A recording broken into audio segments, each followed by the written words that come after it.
Hi everybody, welcome back to the Feynman technique.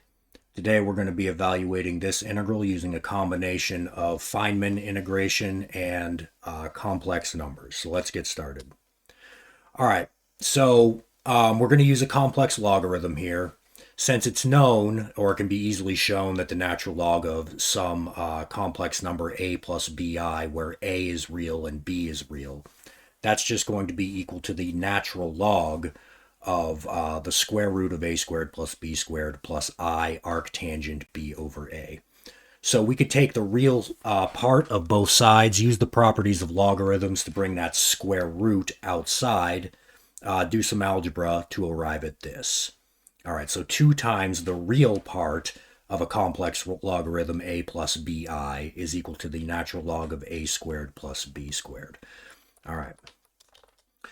And since sine to the fourth is just sine squared squared, we can say that the natural log of 1 plus sine to the fourth x is equal to 2 times the real part of the natural log of 1 plus I sine squared x. As you can see, all I did was I replaced our a squared with a 1 and our b squared with our a with a 1 and our b with a sine squared x out of this formula right here. All right, and then we can use that in our original integral to just say that I is equal to 2 times the real part of the integral from 0 to pi of the natural log of 1 plus I sine squared x over sine squared x dx.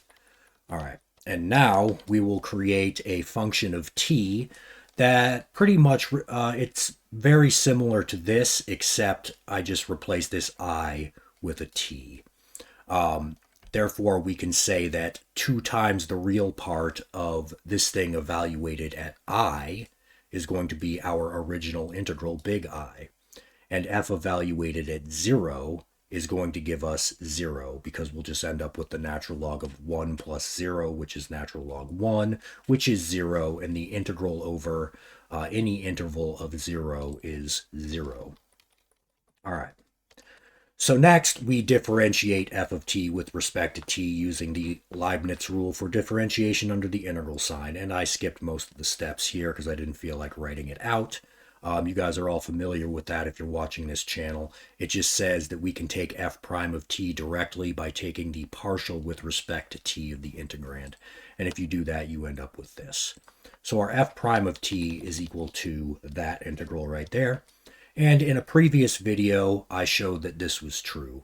Of course, we have to place the restriction that this thing inside the square root is greater than 0.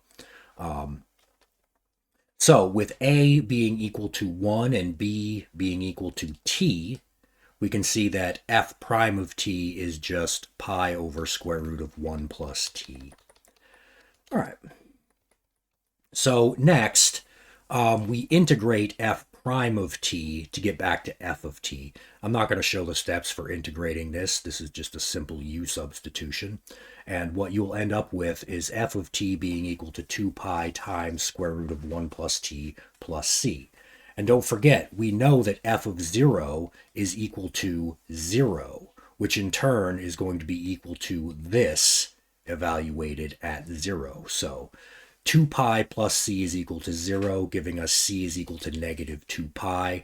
Replacing this c with a negative 2 pi gives us f of t being equal to 2 pi times the natural log of 1 plus, 2 pi times the square root of 1 plus t minus 2 pi. And now all we have to do is plug in I and take 2 times its real part. Easier said than done, but here are the steps to do that. I'm not going to articulate them, but what we end up with if we take 2 times the real part of f of I, we will end up with I being equal to 2 pi times quantity square root of 2 plus 2 square root of 2 minus 2. All right, guys, I hope you enjoyed that, and we will see you next time.